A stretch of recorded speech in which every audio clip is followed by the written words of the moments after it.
If you follow the geopolitical change, and particularly for the US, and some believe that today we're living in this what we called post-liberalism period. Now, how should we understand the definition of post-liberalism? And of course, today when we talk about this geopolitical change, it's rather complicated. And given the fact that today it's not just about this political agenda, and also it's about the social equality and also this economic prosperity. Now, if you follow our show closely, we've been talking about the US, China, and some of the major players on the international stage. But for this episode, let's shift our gear to the Dutch government. Some believe that today the Dutch government is in a hot mess. It's not just about this political reform, but meanwhile, this economic agenda surely causes more controversies than ever. Well, ladies and gentlemen, it's my great honor to invite our distinguished speaker, who is the Dr. Stan Veuger. Dr. Veuger is a senior fellow in economic policy studies at the American Enterprise Institute. He's the editor of AEI Economic Perspectives and affiliated of AEI Center on Opportunity and Social Mobility. Well, Dr. Veuger, and welcome to The Missing Piece. Thank you for having me on. Delighted to be here.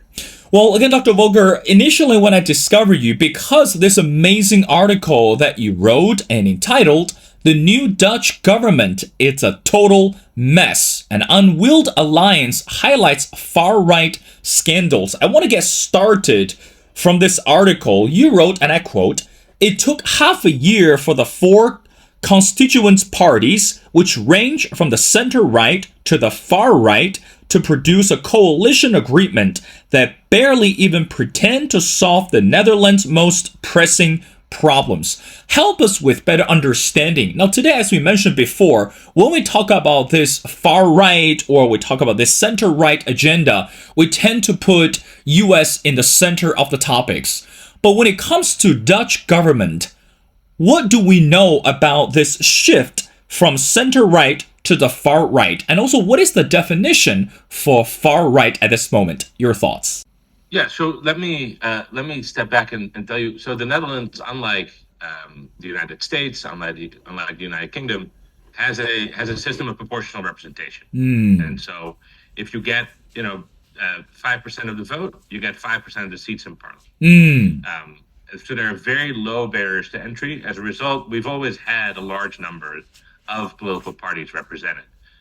And so in the Netherlands, you can have parties of the center-right and of the far-right coexist, right? Whereas in the US, it's very difficult for more than two parties to really gain representation. And so, you have people fighting within parties. In the Netherlands, all these different cleavages are represented by different parties. So the current government, which is formed by four parties, as you pointed out, contains two parties that one may think of as sort of traditional center-right parties that are, that subscribe to liberal democratic values, are comfortable with diversity of views, of race, of religion, all those kind of aspects that we associate with liberal democracy.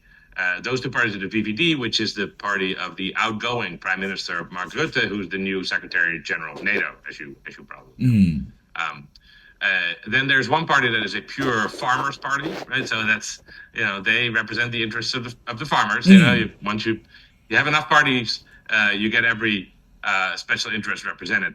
Their counterpart in the parliament, which is not in the government, they're the party for the animals as well. So everyone gets their own political party. And then there is a real far right party, Geert Wilders' Party for Freedom, and that party really is almost singularly focused on opposition to immigration and to Islam. So he's been around now for 20 or so years, and that's really the sole focus of his party. His party doesn't have much of an internal structure. He is the only person with a voice in the management of the party. He selects every elected official, and everything is really in the service of this anti-immigrant agenda. He's quite close with people like Viktor Orban. He has been very outspoken in his opposition to freedom of religion, right? He wants to ban the Quran. He wants to close down mosques. Right? And so in that sense, he, I think, is really outside what we, typically consider to be the mainstream political spectrum for a liberal democracy. So those are the four parties that have come together to form a government. Within the center-right parties, there's quite a bit of opposition to forming a government with the far right, and I think a lot of the problems that I write about in my article really flow from that tension or from the nature of the Party for Freedom and its internal organization. Dr. Veuger, I want to talk about another critical issue. Again, as we mentioned, this uncertainty, or we mentioned this intricacy of the political system, the economy surely generates a lot more conversation. And again, in the article, you mentioned about this leverage tax policy and to offer incentives to work and save, invest, and accumulate human capital. I mean, today, when we talk about this economic agenda, that human capital, surely it's far more interesting and far more fascinating than anything else today. Because again, we're looking at the competition among the countries, and also we're looking at even the political parties are competing among themselves. Now, coming to Netherlands, help us with better understanding that the conservative government tried to leverage this tax policy to accumulate a human capital. What does that mean, and how feasible or practical that is for a conservative government try to reach the purpose, or even try to reach this coalition? What do you say to that? Yeah, so what I read in the article is you would normally expect a government that is sort of center right or under right. You would think that they would say, look, we think it's very important to provide people with the right incentives, be they through tax policy or anything else, to take their individual responsibility, to work hard, to build up human capital, etc. But that is not at all what this government is proposing to do. Instead, they've put together this coalition agreement that basically is four sets of narrow priorities strung together, right? So every party gets their own thing they care about, right? The farmers get to produce more nitrogen emissions. Wilders' party gets to reduce immigration flows where possible. Mark Rutte's party gets continuity on foreign policy, which they care about a lot. And then the fourth party, New Social Contract, at least gets a number of cabinet members, maybe some reforms of the judiciary that they are particularly obsessed with. But nothing beyond that, right? And as I go through that list, it really leaves out most of what we typically think of as domestic and economic policy. Certainly, none of it is particularly forward-looking, right? There's no discussion of investment in R&D or in education or in skills. There is, to the extent that there is a discussion of higher education or skilled immigration, it's to undermine it and reduce it. There's no thinking about, how to attract more corporations to the Netherlands, how to navigate the climate transition is, mentioned, but really not thought through in a good way. There's no realistic plan to increase housing production, right? Which, as in many advanced economies, is a major issue with rapidly escalating prices and young people finding it difficult to find homes. And so all of that is missing. I think just because it's been so difficult for these four parties to come together, and because two of the four parties ultimately don't care about any of those things, because they are so singularly focused, in Wilders' case, on immigration, in the case of the Farmers' Party on the special benefits for farmers, that these broader, more future-oriented considerations just go out of the window.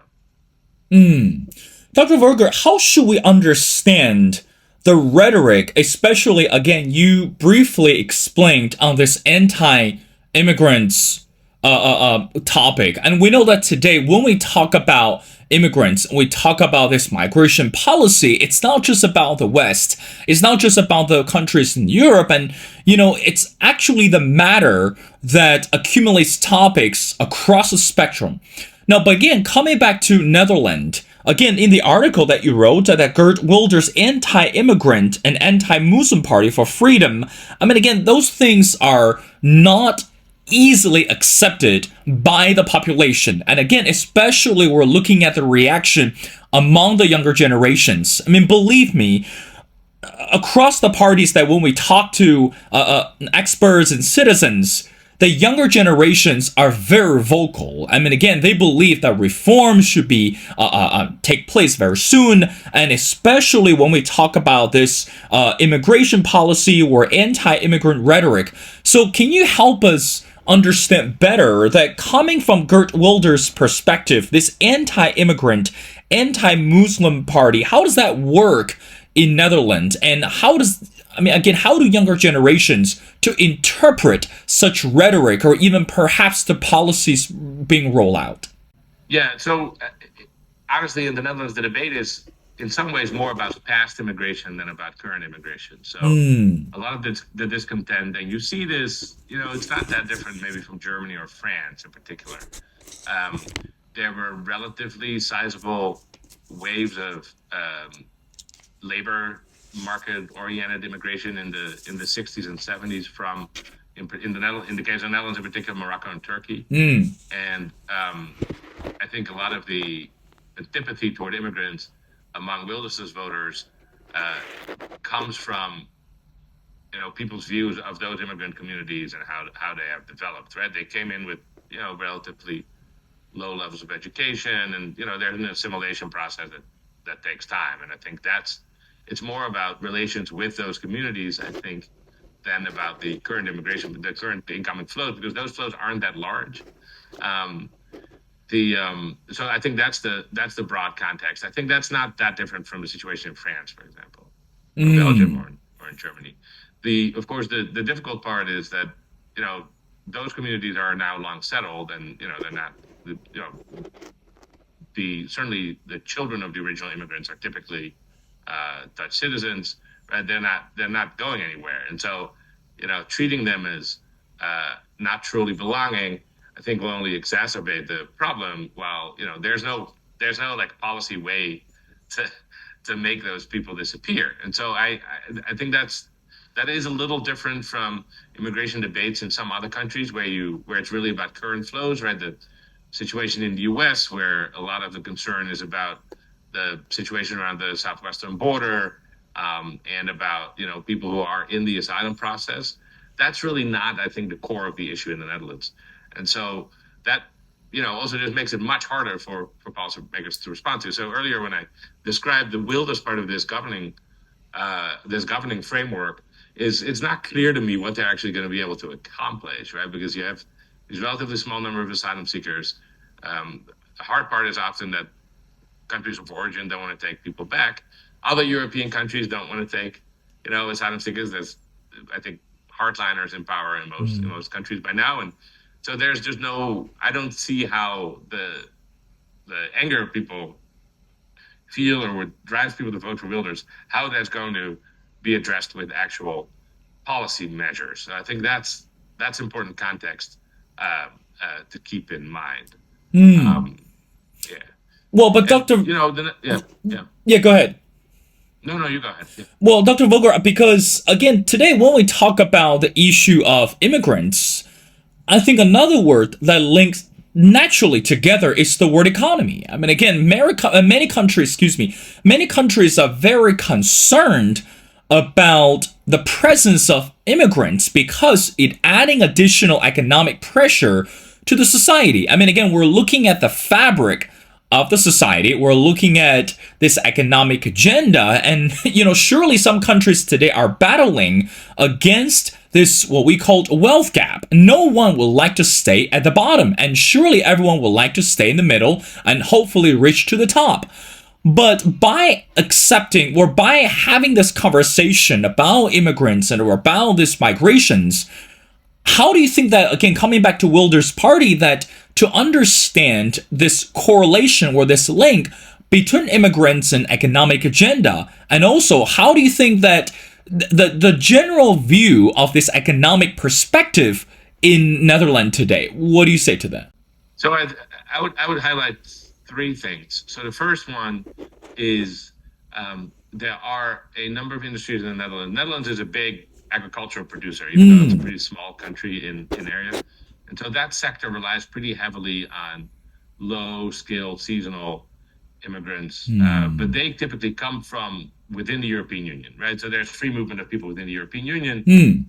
That's one area where Wilders maybe would like to impose new restrictions, but his coalition partner, the traditional center-right party, is very pro-business. And of course, the Farmers' Party wants those low-skilled workers because they work for farmers. And so they're not going to do anything there. Right? But those workers, many of them are seasonal, they go back and forth. Then the one flow of immigrants that the Netherlands really controls is high-skilled immigrants from outside the EU. And so, like if you want to reduce the numbers, just then those are the people you can keep from coming. But of course, those workers are very important to Dutch economic success. And for example, you immediately saw a very aggressive response from ASML, which is the Dutch lithography company that produces machines that produce semiconductors. They rely super heavily on high skill immigrants from outside the European Union. And so, you could cut that flow, but that would really undermine one of the great success stories of the Dutch economy. Now, and then the third thing I would say, I think when it comes to the economic impact on the native born, I think really the biggest factor that people are concerned about is housing, right? That, you keep adding people without constructing additional housing. That really harms people in their pocketbook, right? The housing costs go up. People find it difficult to buy houses in the towns they grew up in. It's becoming impossible for people to move to Amsterdam or to Rotterdam or other urban cores in the country. And so I think if you are more serious about using public policy to address these concerns, one thing to do is just construct more housing and try to relieve the pressure there a little bit. I think that's the most feasible path to addressing some of the concerns people have without shooting ourselves in the foot, because I think both the low skilled workers that fuel the agricultural economy and the high skilled workers that help sustain the more high tech part of the Dutch economy, I think, are both indispensable, and it's just politically unrealistic that we're going to cut those flows, because even the parties that are in government with Wilders are opposed to cutting those flows. Dr. Veuger, I got two more questions before letting you go. Let's talk about the foreign policy side. Now, again, going back to the article that you mentioned, the Netherlands' commitment to EU, NATO, and the defense of Ukraine, and also the climate transition. Let's talk about the war in Ukraine today. I mean, again, this is one of the most controversial, but meanwhile, the most critical topics within the international community. And when we talk about the war in Ukraine. Now, Dr. Veuger, help us with better understanding. What is the commitment from Netherlands to the defense of Ukraine, and why do you think that's so critical at this moment? I mean, again, I understand it's from the bigger picture to the EU, to the NATO, but meanwhile, some countries are slowly walking away from supporting Ukraine because they don't believe they're going to see a future for Ukraine to win the war. And given the fact that Russia is growing tremendously from this military power and also forming allies and friends, but meanwhile, US is facing this political intersection. So putting everything together, again, going back to the question, how should we understand this commitment from the Netherlands to the defense of Ukraine? And why do you think that's so critical at this moment? Yeah, so the Netherlands, is a founding member of the European Union, of NATO, has always been very committed to both the European project and the transatlantic alliance. And I think so the mainstream of Dutch politics sees helping Ukraine in its fight against Russia really as an extension of those commitments. There is a more Dutch-specific, I think, dimension to the support. By pure coincidence, today it's 10 years ago that Russian-supported militias in Ukraine shot down Malaysia Airlines Flight 17, which I think carried mostly, I think it's about something like 80% Dutch citizens who are on board. Mm. And so I think that adds a bit of a special dimension to the conflict for the Netherlands. And so the way you see this reflected in the current government is Wilders and his far right party has always been a little more sympathetic toward Putin than the Dutch mainstream. And so one major priority for the two center-right parties in the coalition when they signed the agreement was to basically not give an inch to him in that area. And so if you look at the current cabinet, all the sort of outside-facing senior positions are in the hands of those two parties. The finance minister, the defense minister, the foreign minister, all very mainstream figures. And of course, the longest, Mark Rutte, who was the leader of one of those two center-right parties, is now going to be the Secretary General of NATO. Right? He was the Dutch Prime Minister until just a few weeks ago, and he was the longest-serving Dutch Prime Minister. And so I think his voice in those debates will also be pretty central. But the Netherlands really is in a small subset of countries that is fully committed to defending Ukraine. What does that look like in practice? I mean, there's been financial support, there's been military support, including giving Ukraine a significant chunk of of Dutch air defense capabilities. And there's been political support, both vis-a-vis European partners, vis-a-vis the US, and also in expressing support for NATO ultimately joining the European Union and NATO. And so it's really, it's, I think, one of the countries that are most committed to supporting Ukraine in its fight. Mm. Well, Dr. Veuger, I want to wrap up our conversation, excuse me, by asking you the last question. Again, going back to the article towards the end that you wrote, and I quote, "The VVD is polling at 18 seats after a 124 in November, while the NIC is polling at 7 seats after winning 20. This indicates that it's not a great time to go back to the voters." Now, again, we don't know what the future holds for the Dutch government, but looking at the number, your final thoughts and also your explanation, what does that mean? This is not a great time to go back to the voters. I mean, we believe that voters matter at this moment, or voters' voice always create ripple effects. But by looking at those number or statistics, it's not a great time to go back to the voters. So what does that mean? And also, what does that signify for the future of the new Dutch government? Can the government avoid being in a hot mess? Your final thoughts. Yeah, so we had an election in November, right? Then it took, as I wrote, half a year to put this government together. The two center-right parties, I think, are pretty uncomfortable with the coalition as it is. And they would normally like to pull out and go to new elections. But, as I'm saying, right, they're polling so poorly, they would rather see if they can somehow turn that around and wait to go to early elections. And I think, honestly, that may be the strongest glue that is keeping the coalition together at this point. Even so, I am very skeptical this coalition will last for more than a year. There has been tremendous infighting already. Certainly Wilders has had trouble staffing the government. I would be surprised if they make it to next summer. I think is my forecast. I mean, does that matter? I mean, I think internally it's not great, and sort of long running problems in Dutch society just aren't going to get addressed. Externally, I think there's been so much continuity in Dutch foreign policy for the last 75 years. I don't think that's realistically going to change anytime soon. And so I think for sort of the Netherlands' allies, I don't think they'll see much of a shift in priorities or behavior or priorities. Well, again, we don't know what will happen to the new Dutch government, but meanwhile, surely at this moment, as I mentioned in the intro, this geopolitical changes are rather unpredictable. And again, we're looking at this economic agenda, political interests, and also this social matters all putting together. And we just hope that the voters can be satisfied. And of course, we're able to see a better coalition. Well, ladies and gentlemen, it's such a great honor to speak to Dr. Stan Veuger. Again, Dr. Veuger is a senior fellow in economic policy studies at the American Enterprise Institute.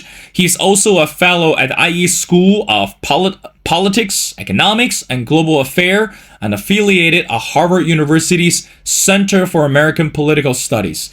Well, Dr. Veuger, thank you so much for your time. It's been a pleasure. And we'd love to have you back on the show for our future episodes. It's not just about what happened in Netherlands, but also the matters around the world. So thank you so much for doing this.